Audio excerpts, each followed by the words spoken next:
On the latest episode of The View, tensions flared as the hosts tackled the ongoing government shutdown and what they see as the political motivations behind it. Moderator Whoopi Goldberg opened the discussion with an overview of how the shutdown, now one of the longest in U.S. history, continues to disrupt millions of Americans. Legal analyst and co-host Sunny Hostin didn't hold back, offering a sharp take on why she believes Republican leadership is refusing to extend subsidies related to the Affordable Care Act, ACA, also known as Obamacare. Hostin argued that the standoff isn't just about policy, it's about personal vendettas. Everyone wants the subsidies to continue. They want the Affordable Care Act to continue, she stated, before directly blaming former President Donald Trump. The reason I think Mike Johnson is not holding session is because Donald Trump wants to screw up Obama's legacy. This is all about Donald Trump being the small, petty man that he is, and he doesn't want Obama to have that legacy. Her remarks sparked strong reactions across the table, setting the tone for a heated debate about political ego versus public service. As the discussion deepened, Hostin warned that the longer the shutdown drags on, the more ordinary Americans will start to feel its devastating impact. At this point, there are all these workarounds being done, but the most at-risk Americans are going to suffer from these layoffs. School children, low-income families, homeless and unhoused people, and senior citizens, she explained.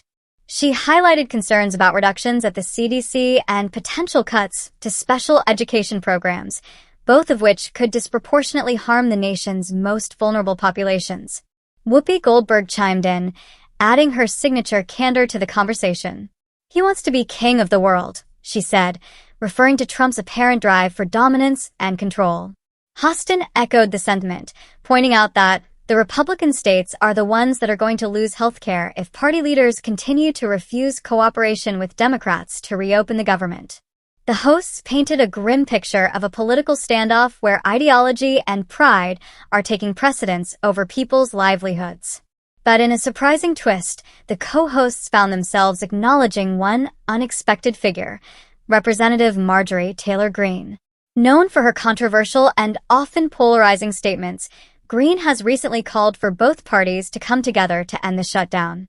Joy Behar expressed her disbelief at agreeing with the congresswoman, joking, "I'm getting worried that she and I agree on stuff now." Greene, during a recent CNN interview, had urged Americans to take off our Democrat jerseys, take off our Republican jerseys, and do something responsible for the American people. Whoopi supported giving credit where it's due. "You have to give people their props when they do the right thing," she said. "When you step up, it doesn't matter who you are as long as you do it." She has stepped up and said, "We're not going about this the right way." That's one of the first cracks we've seen in that block. The panel collectively agreed that Greene's willingness to challenge her own party's approach might be a sign that some Republicans are beginning to feel the weight of the shutdown's real-world consequences. In the end, The View's fiery discussion underscored the broader frustration many Americans feel, that political gamesmanship continues to overshadow the urgent needs of everyday citizens. As the shutdown stretches on with no clear resolution in sight, the hosts called for empathy, accountability, and above all, leadership that prioritizes people over power.